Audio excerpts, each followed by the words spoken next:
আপনি সিদ্ধান্ত নেবেন আপনার সন্তানের ভবিষ্যৎটা কি চাঁদাবাজদের হাতে তুলে দিবেন নাকি ন্যায় ও ইনসাফের হাতে তুলে দিবেন। যারা জিয়ার আদর্শ বিশ্বাস করে বেগম খালেদা জিয়াকে ধারণ করে তারা চাঁদাবাজির সাথে সম্পৃক্ত না। তারা ধানের শীষ নিয়ে মিছিল নিয়ে কেন্দ্রে যাবে কিন্তু ভোটটা দিবে দাঁড়িপাল্লাতে।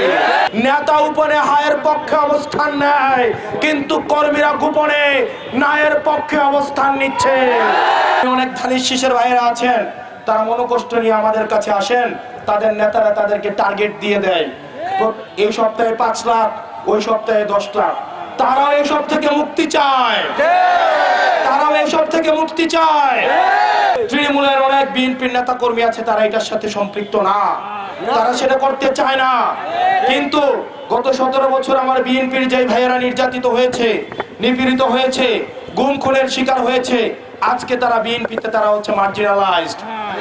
এক হাইব্রিড বিএনপি এসে এই আমার মূল বিএনপি ভাইদেরকে তারা কর্নার করে ফেলেছে।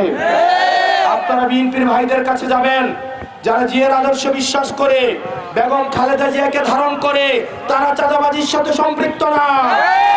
তারা ঐক্যবদ্ধ বাংলাদেশকে ভোট দেওয়ার জন্য অপেক্ষা করছে। তারা ধানের শীষের বিপরীতে গিয়ে দাঁড়িপাল্লাকে ভোট দেওয়ার অপেক্ষা করছে। আপনারা বিশ্বাস রাখেন।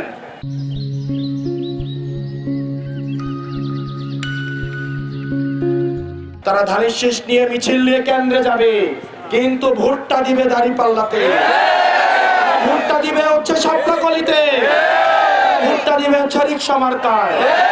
এবং তাদের কাছে আমার দাওয়াতটা পৌঁছে দিতে হবে। আপনারা পারবেন না? বাংলাদেশের বিভিন্ন প্রান্তে দুইটা পক্ষে বিভক্ত হয়েছে। একটা পক্ষ জুলুমের পক্ষে অবস্থান নিচ্ছে, একটা পক্ষ আমাদের নারী মা বোনদের হিজাব এবং জামা কাপড় খুলে বিবস্ত্র করতে চাইছে। একটা পক্ষ আবার আগামীতে ভারতের দালালি এবং গোলামি করার জন্য প্রস্তুতি নিচ্ছে।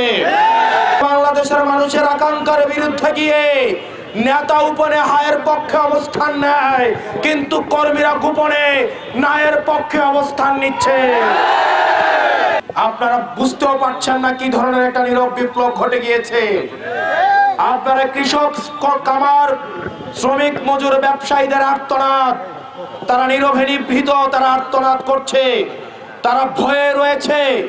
যদি অশুভ কালো শক্তি এই চাঁদাবাজ টেন্ডারবাজ আবার যদি আসে ব্যবসায়ের পরিবেশ বিঘ্নিত হবে, আবার চাঁদা দিয়ে তাদের আবার স্বাভাবিক জীবন যাপন করতে হবে। সেজন্য তারা চাঁদার থেকে নিস্তার চায়। আপনাদের সেজন্য প্রত্যেকটা মানুষের কাছে যেতে হবে, প্রত্যেকটা মানুষের দ্বারে দ্বারে যেতে হবে। মনে রাখতে হবে প্রার্থীর কাছে কিন্তু ভোট নাই, ভোট হচ্ছে জনগণের কাছে। এই মুহূর্ত থেকে আপনারা এখানে যারা উপস্থিত রয়েছেন প্রত্যেকটা মানুষ প্রত্যেক দিন আপনাদের যারা ভোটার রয়েছে সে যদি আপনি জেনেও থাকেন আপনার বিরুদ্ধে কাজ করছে তাও তার কাছেও আমাদের দাঁড়িপাল্লা সাপলাকলির দাওয়াতটা পৌঁছাই দিতে হবে। যিনি চাঁদাবাজি করে জীবিকা নির্বাহ করেন, যিনি মাদক ব্যবসা করে জীবিকা নির্বাহ করেন, উনি ওনার সন্তানের জন্য একটা সুস্থ সুন্দর একটা ভবিষ্যৎ রেখে যেতে চান এবং তিনি এটা বিশ্বাস করেন এটা শুধুমাত্র কেবলমাত্র 11 দলীয় ঐক্যবদ্ধ বাংলাদেশের ক্ষেত্রেই সম্ভব। আগামী 12 তারিখ সকাল 7:30টার দিকে আপনারা কেন্দ্রে কেন্দ্রে চলে যাবেন। একটা দল কেন্দ্র দখলের প্রস্তুতি নিচ্ছে, বিভিন্ন পর্যবেক্ষকের নাম খুলে, নাম সর্বস্ব প্রতিষ্ঠান খুলে বিভিন্ন পর্যবেক্ষকের মধ্য দিয়ে ভোট রিগিং করার চেষ্টা করছে। আমি বিশ্বাস রাখতে চাই আমার যেসব ছাত্র ভাইয়েরা কামানের মুখে, গোলা বারুদের মুখে, হাসিনার চোখে চোখ রেখে হাসিনার পেটুয়া বাহিনীর বিরুদ্ধে গিয়ে যারা জুলাইতে রাস্তায় নেমে এসেছিল, আমার এই ভাইয়েরা আবার এই 12 তারিখ ভোট কেন্দ্রগুলো পাহারা দিতে নেমে আসবে ইনশাআল্লাহ।